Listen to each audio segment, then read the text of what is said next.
Before we get into the burger, Matthew, first thoughts on the hot dog. This is Decarie Hot Dogs, apparently famous according to their sign. I've heard from more than one person about these hot dogs that they're great hot dogs. What do you think of your hot dog? Now I have a theory about this. I feel like the people who went to Vanier just have absolutely nothing going for them in terms of like their location, and so they latch on to places like Decarie Hot Dogs and start saying that is like the namesake of people who go to Vanier. You got to go to Decarie Hot Dog. Like, yeah, Dawson might have, a movie theater close to it, a bunch of different restaurants, bowling alleys, tricks back in the day. Yeah. We got Decarie Hot Dog. Come to Vanier. Yeah. It is, first of all, it's just a Lester's hot dog. Yeah. With the cheapest bun. And this guy squished it more than needed to be squished. Okay. They're steamies, correct? And so the bun is also kind of very steamed. Soft. It's very soft. Yeah. It's kind of wet. It molds into the hot dog. So it's even smaller than you'd expect the bun to be. It's not a particularly impressive hot dog, and nor is it tasty. It's just a hot dog. Yeah, that's kind of how I felt too. Like, I feel like this was just a fine hot dog, and I like a hot dog. Yeah. I feel like we've got several other hot dogs on this show while we were at certain restaurants, maybe La Fleur's or Montreal Pool Room. Both those were better hot dogs than this hot dog. They were. Could you, in your right mind, ever suggest this hot dog and preface it with like, you gotta try, or absolutely not. This is the best hot dog I've ever had? It's crazy. No way. It's just a hot dog. No. It's just like, it's a good place to go if you want a cheap couple of hot dogs you can stuff in your pockets and eat on your way to the metro. I don't know. As a quick snack. Yeah. I mean, I don't think this hot dog was any better than your average Belle Province or the two aforementioned restaurants or places like we've gone to Green Stop that has a better hot dog as far as I'm concerned. I've had easily 24 better hot dogs than this hot dog. Yeah. At hot dog restaurants. Yeah. And it is the namesake of this restaurant and delivered to us so unceremoniously. Yeah. Who got the all dressed? Plop. Yeah. Not even a mention for the other. Just plop. Yeah. So by default, down. This is your Yeah. I said thank you, and I think I was loud enough in my thank you.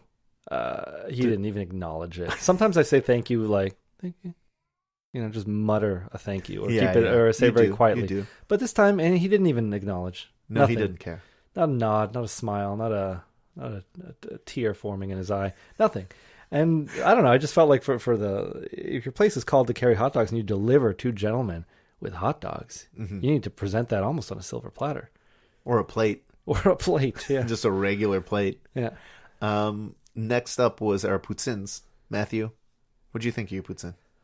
I thought it was a decent size. Mm-hmm. It was a large portion. We thought about maybe sharing one or one of us getting fries and just kind of sharing everything. Yeah, I don't like the idea of sharing poutines. Yeah, I know what you mean. Because I go right for the cheese, and then that's going to upset you.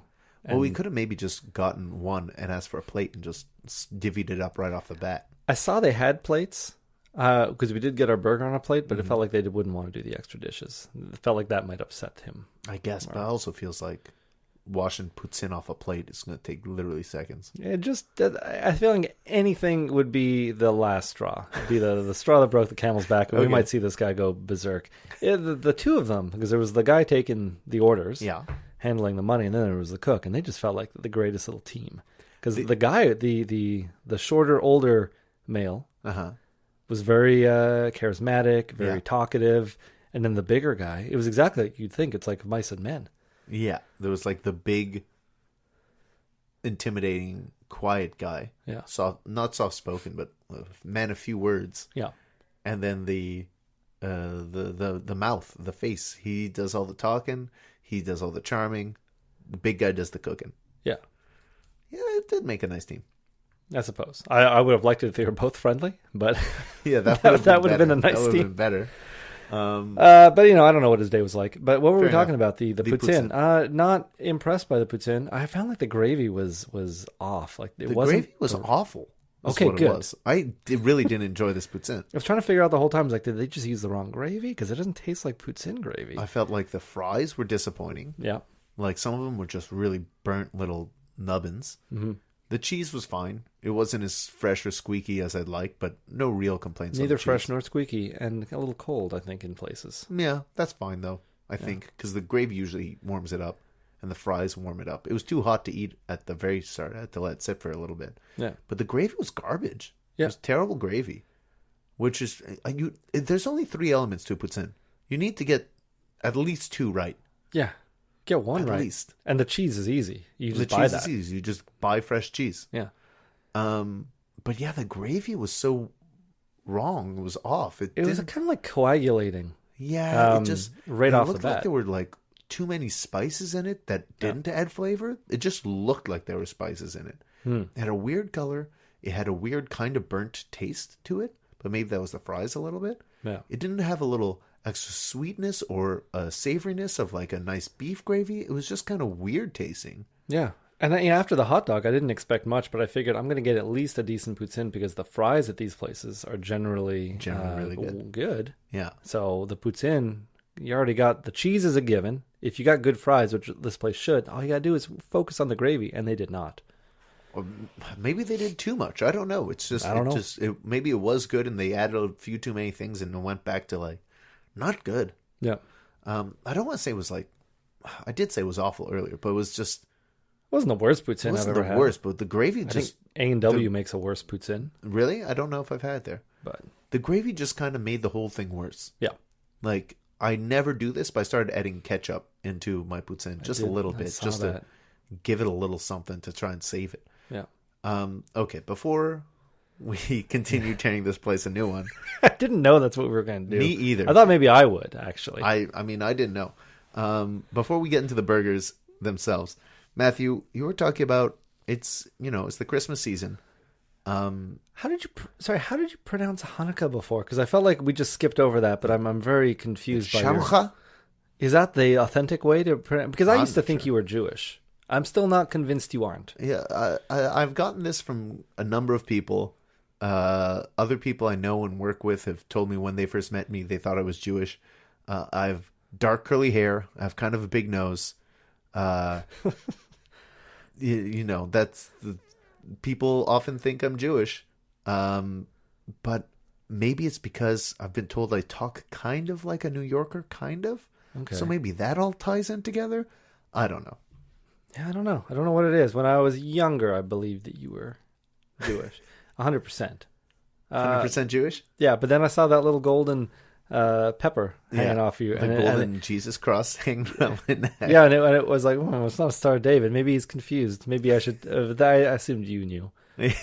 Yeah. So, we're in the Christmas season now. Yeah. Matthew. Hanukkah's over. Shavucha. It's Okay. over. Potatoes. Yeah. No one says potatoes. What am I kidding?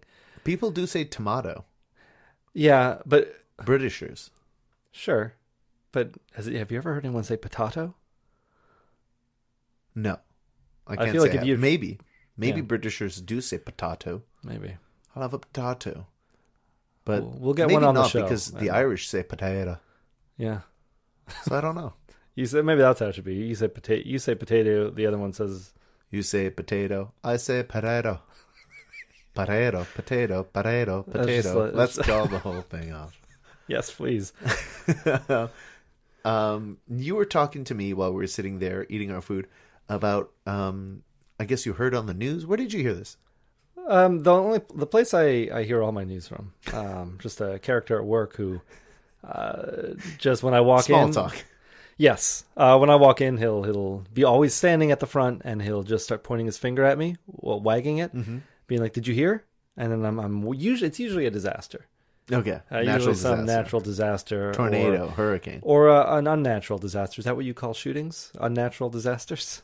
Sure, let's go with that. A human disaster. Yeah. Just people. And this, I would say, is a disaster of sorts. Uh-huh. Because what I heard is probably the worst news of 2018. Why? What? The classic, beloved song. Oh, yes. I don't even know the title completely. Baby, It's Cold Outside, or It's Cold Outside. Yeah. The classic Bing Crosby. It's a Christmas standard. Yeah, I don't know who sings it with Bing Crosby, I don't know. but Bing is what you're paying for. Yeah. Apparently that it is just they're not playing it on the radio anymore, and I didn't get the specifics of it. I don't know if they've banned it from all radios all across the world, or if it's just here in Montreal or a few radio stations. I did see an article. I didn't read it in depth. I skimmed it, where it was that many radio stations are going to not put that song in rotation during this holiday season, and it's because I suppose the sexual misconduct that's implied in the song. If and I'm listen so to it a frustrated. certain way. I feel like only in the past 3 years have people pointed that out in that song. Yeah. And I was like, oh, I never really took it that way. But it's been a joke, right? Like people pointed out as a joke. It's like, oh, if you break the lyrics apart, this is what he's really saying. And it's like, haha, funny to break it apart and then imagine that the sweet old Bing is talking about Bing drugging and raping a girl on Christmas Eve.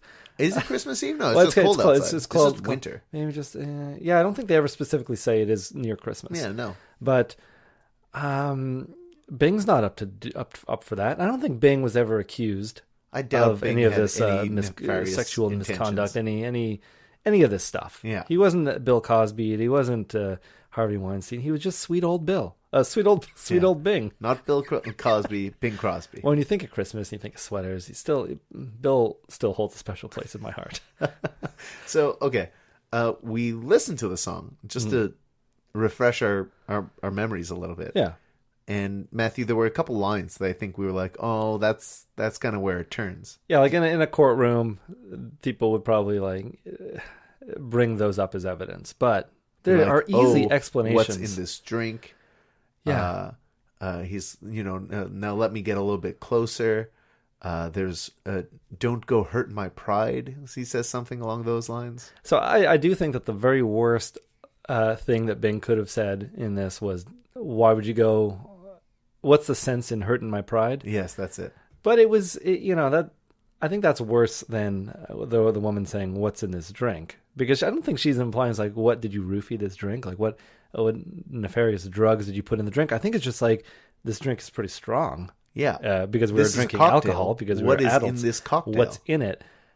And I don't usually like cognac. This is very nice. yeah, I mean, she's saying, I think the only reason, she's not saying like, I got to get out of here. I'm in a situation that I got myself in and I am having second baby, thoughts. It's cold outside. I'm very uncomfortable. Baby, it's cold outside. Very afraid. No, she's singing about how her mother and her brother and her sister, they're all going to worry. Yeah. But and what will people say? And I know this sounds bad, but I think we don't know their relationship. We don't know what they've been through. Like, maybe they're courting. I don't know. I guess there's Maybe it's a something booty romantic. There is something romantic about it. Bing says, don't go outside. It's cold. There's a snowstorm. Snow's going up to your thigh. Yeah. As he's running his own hand up her thigh, I'm sure. But it's all Up to here, baby.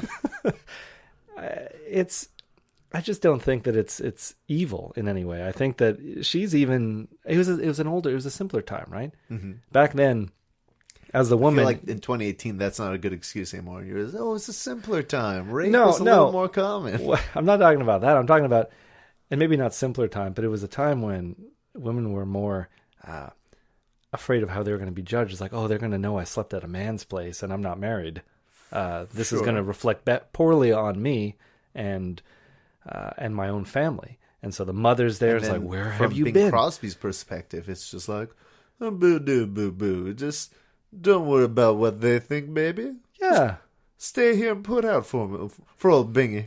Okay, well, let's take it back to like a Romeo and Juliet stance here, where it's like, okay, Juliet's parents don't go near Romeo, don't go near any of the Capulets, but Romeo's like, come on, baby, like just sleep over, give me a kiss, let's get married and kill ourselves.